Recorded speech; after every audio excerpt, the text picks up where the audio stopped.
Oi, gente, tudo bem? Bom dia, boa tarde, boa noite. Vou gravar aqui agora uma aula sobre o tema coberturas, tá?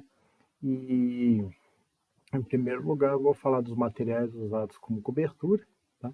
As telhas cerâmicas, nós temos também telhas metálicas, telhas plásticas, telhas em fibrocimento, as lajes expostas e outros tipos de cobertura, tá? Pode ser o que? Em vidro, concreto, cobertura verde, etc. Nós vamos trocar umas ideias aqui. Eu vou falar um pouco sobre as estruturas, né, que suportam as coberturas em si. Nós vamos falar um pouco da questão de uma estrutura metálica, estrutura de madeira ou até mesmo a própria estrutura de concreto, tá? E por fim eu vou falar um pouco dos projetos também. Eu vou mesclar aqui ao longo da apresentação algumas informações sobre projetos, beleza?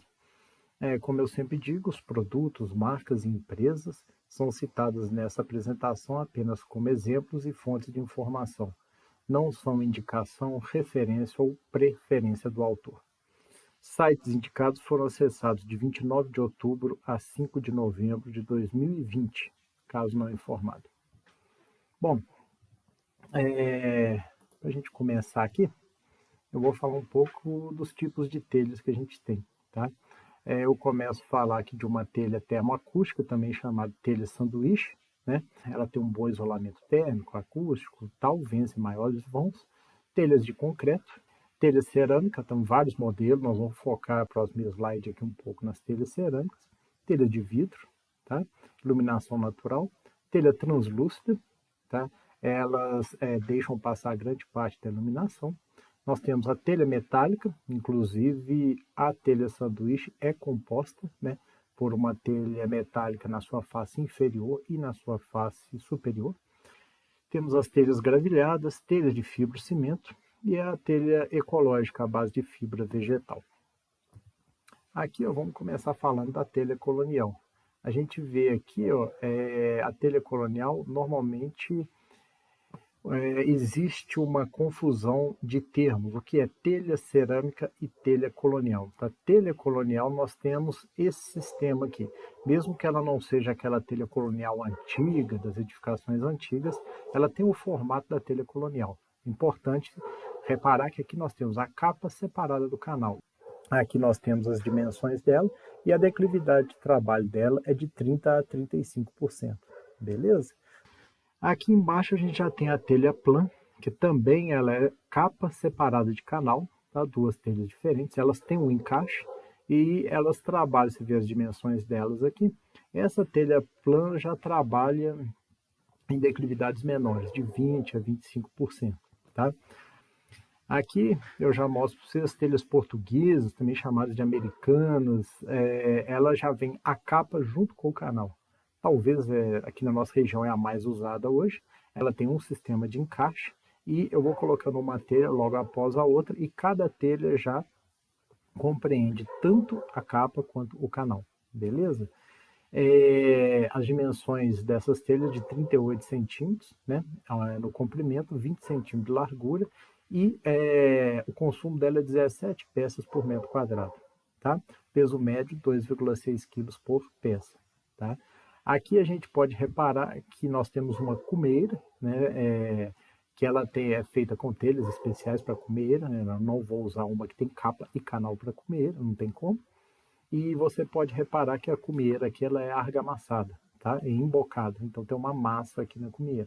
O consumo dessas peças de cumeira é 2,7 peças por metro. E a declividade de trabalho dessas telhas, ou portuguesas ou americanas, é de 30 a 35%, tá? Ela já exige uma declividade um pouco maior que a telha plana. A gente também tem outros tipos de telhas, né, nessa natureza aí, que são, por exemplo, as telhas gravilhadas, constituídas por telhas metálicas revestidas com uma camada de gravilha. Essa gravilha é constituída de rochas moídas, tá? E tem um tratamento cerâmico. Temos aqui também a telha ecológica, feita a partir de camadas de fibras vegetais impermeabilizadas, nesse caso aqui impermeabilizadas com betume e protegidas por algum tipo de resina, tá? E tem essa telha caletão aqui, fabricada de fibrocimento e largamente usada na década de 80. São ideais para vencer vãos livres maiores. A gente também tem as telhas translúcidas de polipropileno, composto de resina termoplástica que favorece a luminosidade natural do ambiente. Elas permitem, em média, a passagem de 70% da iluminação natural. Só que essa de polipropileno, ela não tem proteção UV, ultravioleta. Aqui tem proteção UV, essa daqui é a telha de policarbonato. Ela é mais resistente e tem proteção UV. Falando um bocado aqui de telhas metálicas, né? Eu vou falar aqui da telha metálica galvanizada, que é uma telha de aço que passa por um processo de galvanização ou zincagem para proteger o aço da corrosão atmosférica, beleza? É uma telha muito comum que a gente vê por aí. Tem algumas desvantagens, né? Dependendo da situação, vai gerar muito ruído. Tem a questão do calor. Agora, são muito usadas em galpões, obras com pé direito alto, estrutura metálica, talvez até lanternim, né? Aí elimina um pouco desses efeitos. E nós temos aqui também as telhas termoacústicas, tá? Sanduíche, que a gente vê uma simples, que é quando eu só tenho a parte metálica na face superior, a face inferior ela já não é composta por uma telha metálica, e eu tenho aqui a termoacústica dupla. Falando um pouco aqui agora das estruturas, né, que suportam os tipos de telha, eu estou mostrando aqui um telhado, né, em telhas cerâmicas, tá? Com uma estrutura de madeira. Tá? Esse daqui é o chamado telhado pontaletado. Ele é apoiado na laje por pontaletes. Você pode reparar que tem um pontalete aqui. Tá? Nesse caso, nós não estamos usando as famosas tesouras. Daqui a pouco eu vou mostrar aqui que são as tesouras. Elas vencem vãos. Essa estrutura de madeira não está vencendo vão. Ele tem uma laje e o sistema é todo apoiado nessa laje através de pontaletes, beleza? Os caibros passam essas cargas para as terças, que são essas peças aqui que vocês podem ver. As terças passam a carga para o pontalete e o pontalete descarrega, né, esse peso todo aí na laje, beleza? Aqui a gente vê a observação também do beiral, e aqui a gente vê que nós temos uma água desse telhado lateral e encontro aqui com a laje técnica, essa região aqui pode ser chamada de laje técnica ou castelo d'água, que é exatamente a região que vai ter boiler, caixa d'água, tal, e por aí vai, beleza? Então essa é a questão do telhado com estrutura de madeira pontaletada, que ele é apoiado na laje. Aqui a gente já vê uma fotografia de um telhado com estrutura de madeira, vocês podem reparar aí, né? Só que essa estrutura de madeira está vencendo um vão. Eu não tenho uma laje ali. Esse sistema ele é apoiado em uma lateral e na outra. Ou seja, a própria estrutura de madeira vence o vão, tá? Então, você vê que a gente não tem pilar no meio do caminho, não tem pontalete, tá? Então, esse vão é vencido pela própria estrutura de madeira, tá? Então, nesse caso aqui, é executado com treliças, também chamadas de tesouras, apoiado apenas nas laterais, beleza? Nesse caso aqui, ó, quando a gente tem a questão da tesoura, é um telhado com telhas cerâmicas, normalmente, tal, estrutura de madeira, a gente vai ver a nomenclatura. Olha para você ver, tanto na figura de cima quanto na figura de baixo. Olha para você ver, na figura de baixo, a gente tem a trama do telhado, que é o quê? As ripas, vocês podem reparar aqui, os caibros, tá? A cumieira, a terça, o contrafrechal, sabendo que a cumieira, a terça e o contrafrechal são basicamente terças, tá? E a tesoura em si tem o quê? As pernas, a linha, o pendural e a escora, beleza? Aqui eu dei até esse exemplo de montagem de um orçamento, tá? Esse orçamento eu tenho até já a resolução dele nos nossos vídeos de planejamento e gerenciamento de obras, exatamente essa questão aqui, tá? E para um orçamento de um sistema desse de madeira, a gente tem que pegar o projeto e fazer o quê? Somar o comprimento das ripas, depois eu vou ter o comprimento dos caibros, depois nós vamos ter o comprimento das terças, que aqui eu uso a nomenclatura de terça para tudo, tal, que são essas peças aqui, aqui e aqui, que recebem as cargas do caibro. Aí depois nós vamos ter o quê? A questão das pernas, linhas, pendurais e escoras da tesoura, que são essas peças aqui que eu estou mostrando para vocês. A gente pega o comprimento total, tá? Do que vai ser necessário de cada uma dessas peças aqui. Eu vou ter um custo por metro, tá? E a partir daí eu vou ter um custo de ripas, um custo dos caibros, um custo das terças e por aí vai, tá? E nesse caso aqui, posso ter algumas observações, igual eu coloquei aqui e tal, e depois eu ainda coloco tudo, eu coloco um 10% de coeficiente de segurança e mais 10% para outras peças, vamos chamar aqui de miscelâneas. O que eu vou precisar também?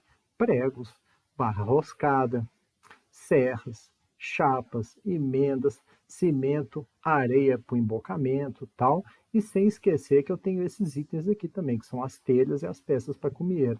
Então aqui a gente vai ter todo um orçamento de um telhado, beleza?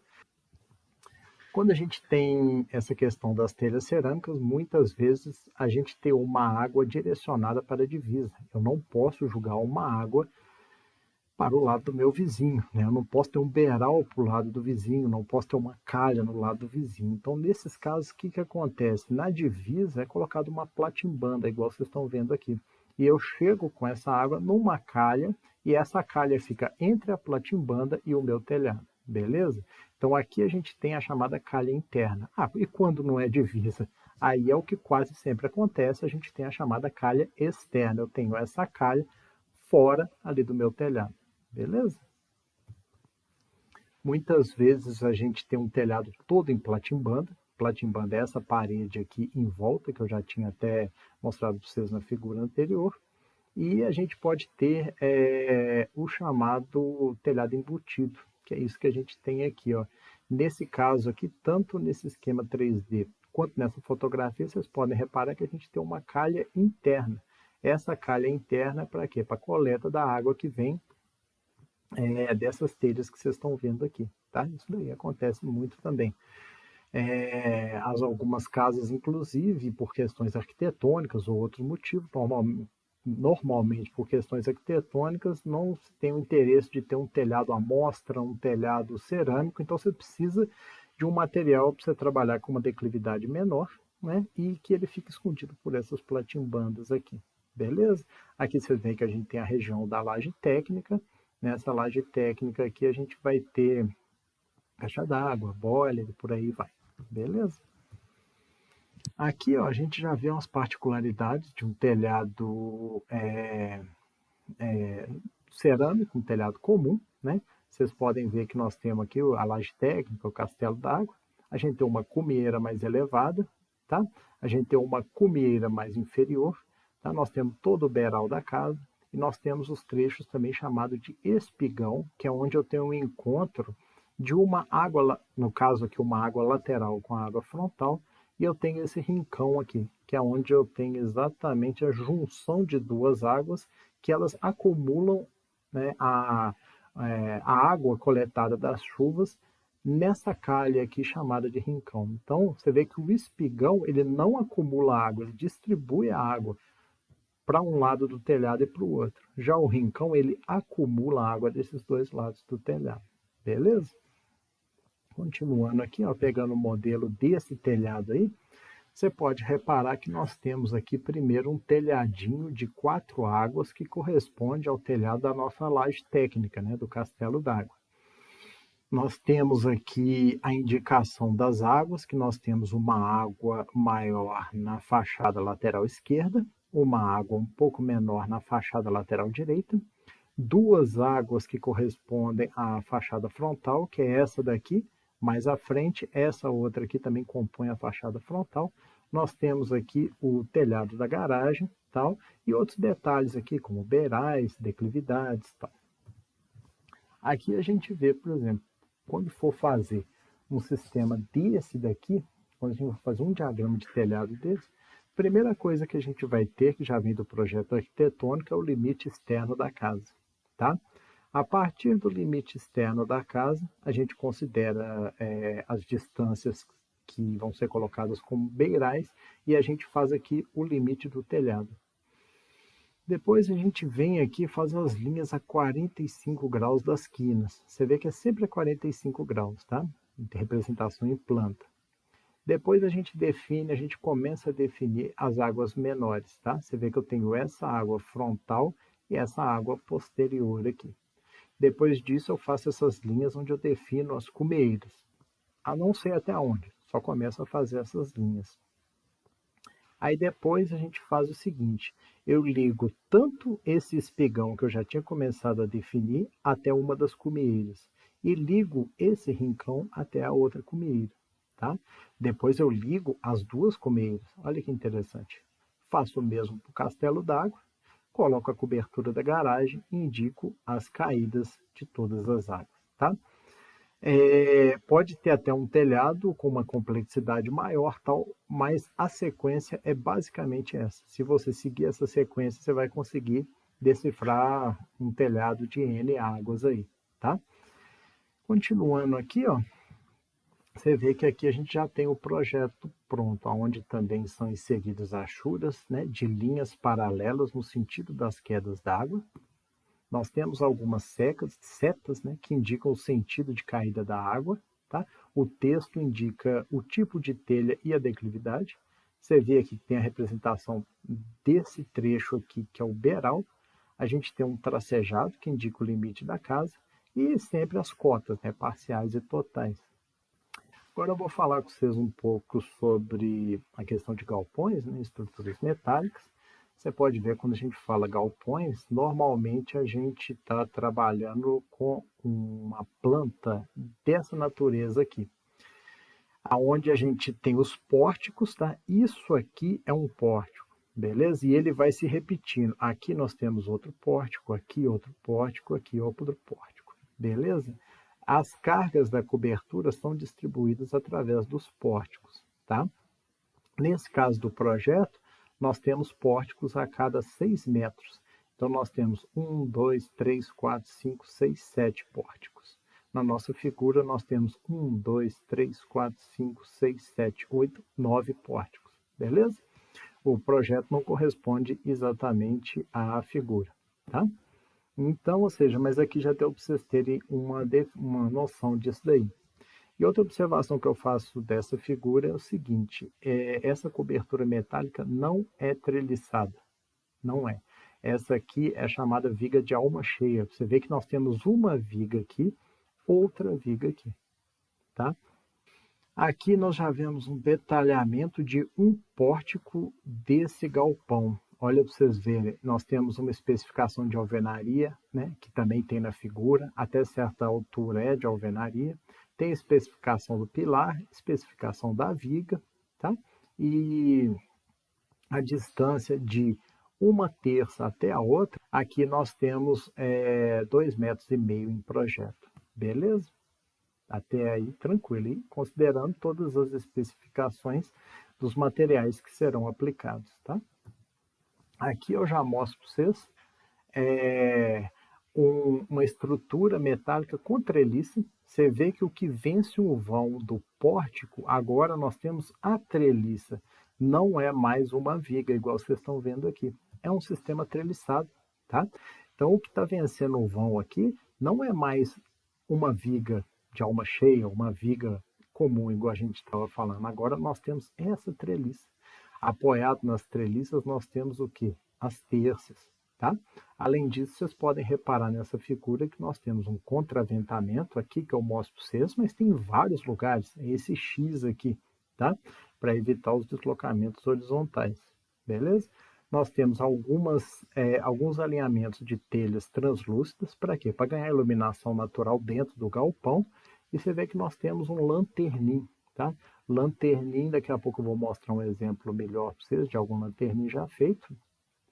É exatamente um chapéu, um trecho acima da cobertura do galpão, para quê? Para se ganhar em ventilação, tá? Porque justamente o ar quente que fica ali dentro ele é mais leve, então ele sobe, sai pelo lanternim e o ar frio entra pela parte inferior, tá? Não adianta nada você ter um lanternim, sendo que você tem um galpão todo fechado nas laterais.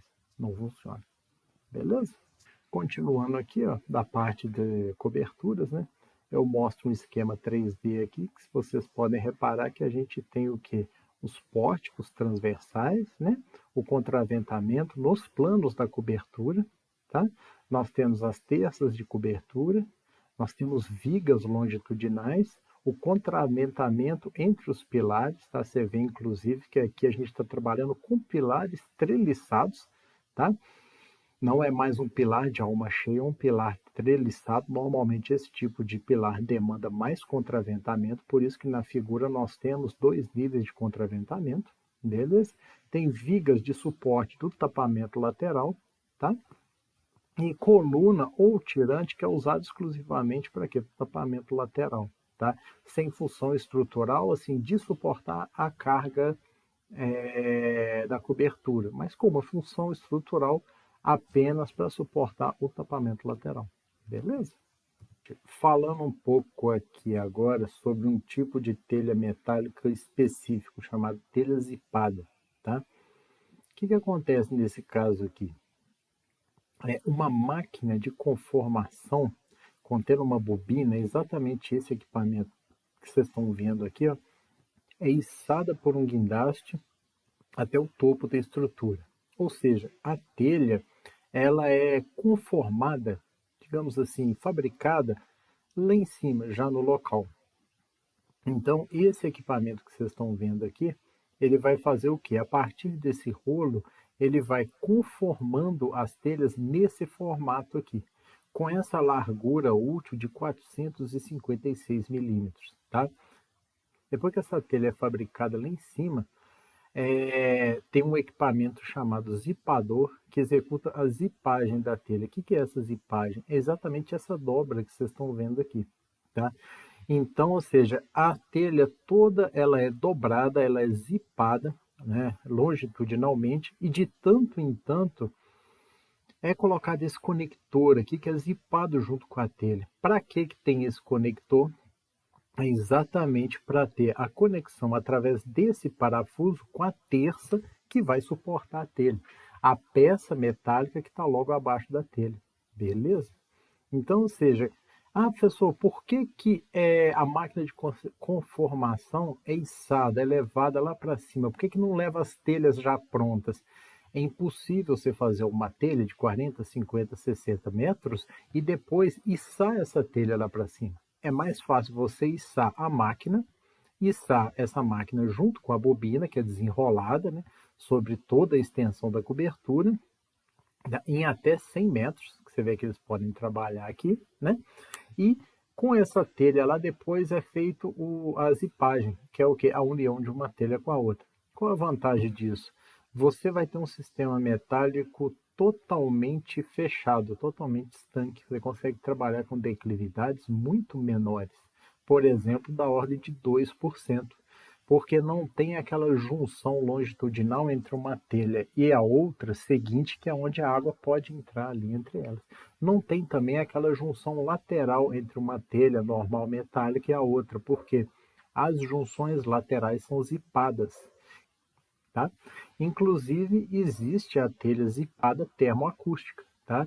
Igual você pode ver aqui, é colocado um trecho de telha inferior, um sistema de isolamento termoacústico e logo acima é colocado, né, os trechos a serem zipados, tá? Para que posteriormente seja feita essa zipagem e tenhamos a parte superior aqui totalmente fechada, totalmente lacrada, beleza? Uma questão muito séria que a gente tem por aí é a questão das lajes expostas, tá? Existe um conceito arquitetônico chamado terraço, que é quando você tem uma laje de cobertura, tá? Isso existe e demanda uma impermeabilização. Agora, executar uma laje e deixar ela ao tempo sem uma impermeabilização, você vai ter esse problema aí. Isso vai gerar trincas, vai gerar infiltrações e tal, muita umidade no interior, vai gerar mofo, vai escurecer o teto e tal, vai descascar o reboco. Ou seja, é um problema quando a gente tem uma laje exposta. Ela demanda o quê? Impermeabilização, tá? Eu mostro aqui para vocês até 2 tipos de impermeabilização com manta, tá? Aplicada com calor através de primer, mais o maçarico, tá? E no caso aqui a gente tem que ela é aplicada com calor por asfalto fundido a quente. As mantas, claro, têm sua diferença, né, de um caso para o outro, mas as duas precisam de calor. Por quê? Porque é através do calor que elas vão ter essa adesão com o substrato. Esse substrato pode ser a laje, que é o que normalmente é feito, ou um contrapiso acima da laje. Tá? Outro dia, conversando com um aplicador, ele falou que a grande maioria das vezes eles aplicam isso diretamente na face superior da laje e depois faz uma camada de contrapiso, uma proteção mecânica logo acima da manta. Tá? Vantagem disso, fica mais barato para quem estiver construindo e tem uma adesão muito boa entre a laje e o sistema de impermeabilizante. Qual a desvantagem? Você não consegue fazer uma declividade boa acima, tá? Só em trechos pequenos você consegue controlar essa declividade. Então, o que acontece? Quando tem trechos maiores, eles recomendam o seguinte: primeiro você faz um contrapiso muito bom, muito forte, logo acima da laje. Aí depois você coloca a manta e depois uma camada de proteção. Só que aí o que acontece? Você está aumentando o custo da obra, a carga em cima da estrutura, tempo de execução e por aí vai. Beleza? Aqui vocês podem reparar, nós temos até esse detalhe que eu peguei aqui um trecho de um corte, né, de uma casa. Nós indicamos aqui um ponto mais alto, né, uma declividade mínima de 1% para um lado, uma declividade mínima de 1% para o outro. Tá? E você pode ver que nesse sentido aqui nós temos primeiro, a primeira coisa que tem é a laje, chamada de substrato, depois é colocada essa impermeabilização que vocês estão vendo aqui, e por fim, uma proteção mecânica, que é o quê? Um contrapiso, uma argamassa, tá? E igual eu falei, pode haver um contrapiso entre a laje e a impermeabilização, isso é opcional, tá?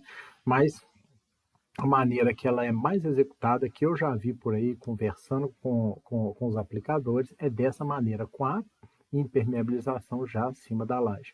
E tem todo um sistema de detalhamento aqui, com rufos, rodapés com a manta, subindo 30 centímetros e tal, para quê? Para você ter a chegada, né, dessa manta e tem que subir ela um pouco para a parede. Depois de ter falado tudo isso daqui, ó, eu fiz esse resumo das declividades aqui, tá? Você pode ver que essas questões de cobertura, a gente tem desde um trecho horizontal, digamos uma laje acabada, tá? Uma impermeabilização, mas um contrapiso, mas tem que ser feito esse contrapiso para ter uma declividade no mínimo de 1%. No ideal é 2%, mas entre 1 e 2 você tem que ter, e a impermeabilização. Tá? A telha zipada, ela já tem uma declividade de 2,5%, entre 2 e 2,5%. Tá? Já começa a aumentar um pouco a declividade, mas é, digamos assim, muito próximo ainda da horizontal. Uma telha metálica comum, a gente já tem uma declividade de 5%. Tá? Aí você pode ver quando a gente tem uma telha plástica, é de 5 a 10%. Tá? Uma telha de fibrocimento, igual essa que a gente vê nesse telhado aqui com platimbanda, que é um telhado embutido, ela já é 10%, na faixa de 10%. Uma telha cerâmica plana, aqui eu coloquei a faixa de 25%, mas é entre 20% e 25%. Telha cerâmica que a gente tem aqui, colonial, convencional, tal, é de 25% até 60%, sendo que não é necessário trabalhar com 60%, é uma questão opcional, arquitetônica, ou uma questão usual, onde você tem neve, esse esquema aí e tal, para não ter acúmulo de neve, você tem essas declividades maiores, mas não é o nosso caso aqui não. E tem também a questão do fechamento lateral, que aí já não é uma cobertura, né? A gente já está falando mais de um fechamento lateral, mas seria 90 graus, beleza? Que aí já é uma declividade, a gente já está considerando o sistema da vertical, tá? E aqui agora algumas questões que a gente tem, por exemplo, aqui uma cobertura retrátil para piscina e policarbonato. Você vê que tem toda uma estrutura metálica, leve, e a vantagem de uma cobertura retrátil é que você pode, na época de frio, você fecha ela, usa a piscina, beleza, tal. Numa época de calor, você abre para trocar aquele ar, arejar um bocado, fica muito interessante. É uma questão válida aí, arquitetônica, cobertura retrátil, mas você tem sempre que trabalhar com um material de cobertura leve e um material de cobertura que permita essa movimentação aí. Aqui a gente está falando também de um sistema com telha zipada. Você pode ver aqui que é um trecho basicamente muito próximo da horizontal, né? E os caras estão trabalhando aqui, já encerraram, né, essa questão aqui, e vocês podem ver que é uma telha zipada. Então, nesse caso aqui, a gente está falando de uma única telha, desde aqui até aqui. E uma vedação, bem dizer, perfeita lateral entre uma telha e outra, nesse sentido todo aqui. Por quê? Porque eu tenho a zipagem, beleza?